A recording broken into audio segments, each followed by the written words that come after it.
The problem with a good book is that you want to finish the book, but you don't want to finish the book.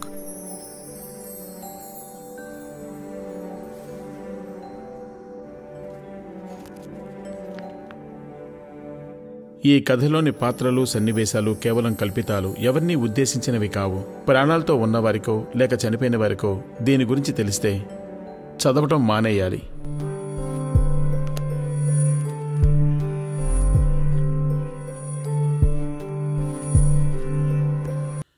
Chapter 1.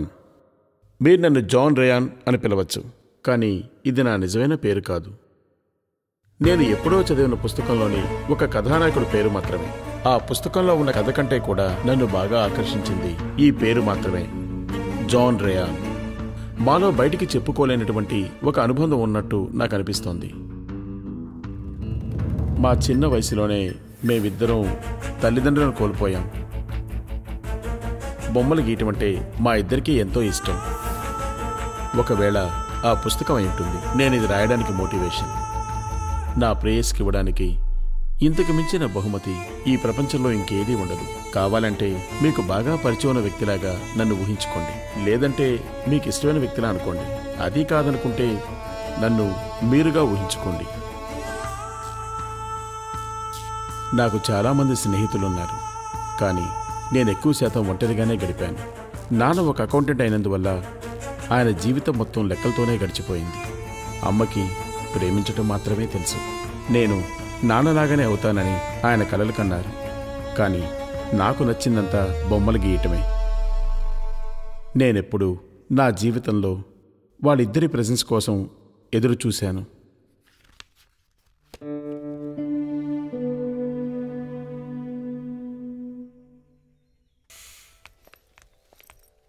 అవును, ఈ book ఏంటి? మన బెడ్రూమ్లో కనిపించింది. నీదేమో అనుకున్నాను. ఇది సౌమ్యది. ఓహో, మన యానివర్సరీ గిఫ్ట్గా ఇచ్చింది. సెలక్షన్ బానే ఉంది, మొత్తానికి బాగా ఇంట్రెస్ట్గా ఉంది. దీని ఇంట్రోనే నన్ను బాగా ఆకట్టుకుంది. ఒక వార్నింగ్లా అనిపించింది. ఎవరే నోహా? ఇంతకు ముందు పేరెప్పుడు విన్నది లేదే. నోహా నేనిప్పుడు వినలేదు. బోరు కొడుతుంది కదా, ఊరికే చదివాను అంతే. అయితే సరేలే, కొంతకాలం నీకు ఈ పుస్తకంతోనే సరిపోతుంది. ఓహో, ఇదంతా ప్రీ ప్లాన్ అన్నమాట. అండ్ ఒక నాస్టాలజీ ఫీల్ అనిపించింది ఈ పుస్తకాన్ని చదువుతుంటే. ఉన్న పడంగా నాకు నా స్కూల్ డేస్ గుర్తొచ్చాయి. మొదటిసారి చదివేటప్పుడు అలాగే ఉంటుంది. ఒక్కడిచ్చానంటేనా? నేను ఊరికే అన్నాను. ఇదిగో, దీన్ని పూర్తిగా చదువు.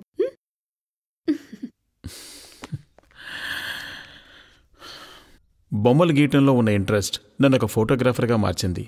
A fashion photographer.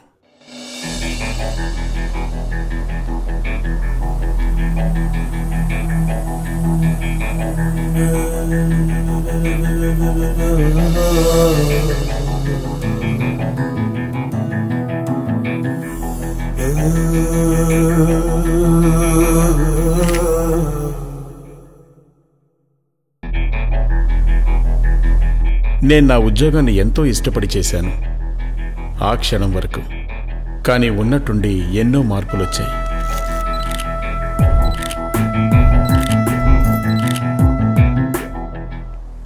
నువ్వెందుకు డల్గా ఉన్నావు? ఏమైంది? హే, నథింగ్, ఐఎమ్ ఫైన్. అలా లేదే, విషయం ఏంటో చెప్పు. ఆర్కే ఏమైనా అన్నాడా? అలాంటిదేమీ లేదు. I told you already, I'm okay.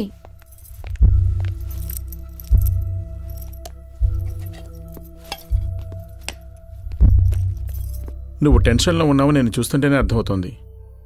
చెప్పు, నువ్వెవరికి భయపడుతున్నావు? నాకు తెలీదు అది ఎవరనేది. మేబీ నేనే అయ్యుండొచ్చు.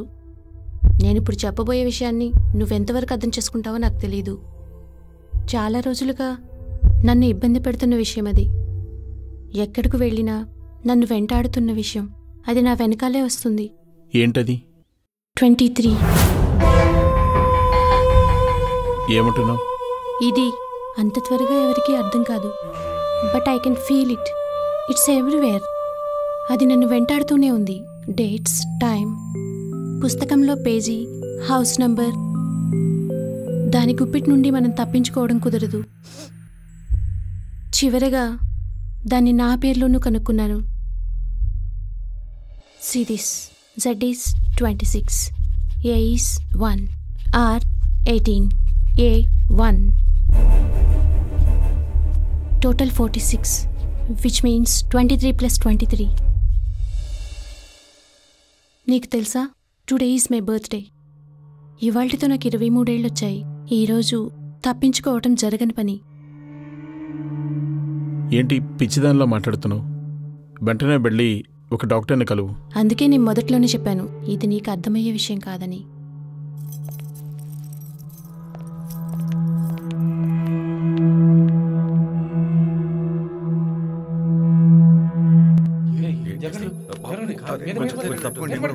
సారా చెప్పినట్టే ఆ రోజుతో తన జీవితం ముగిసిపోయింది.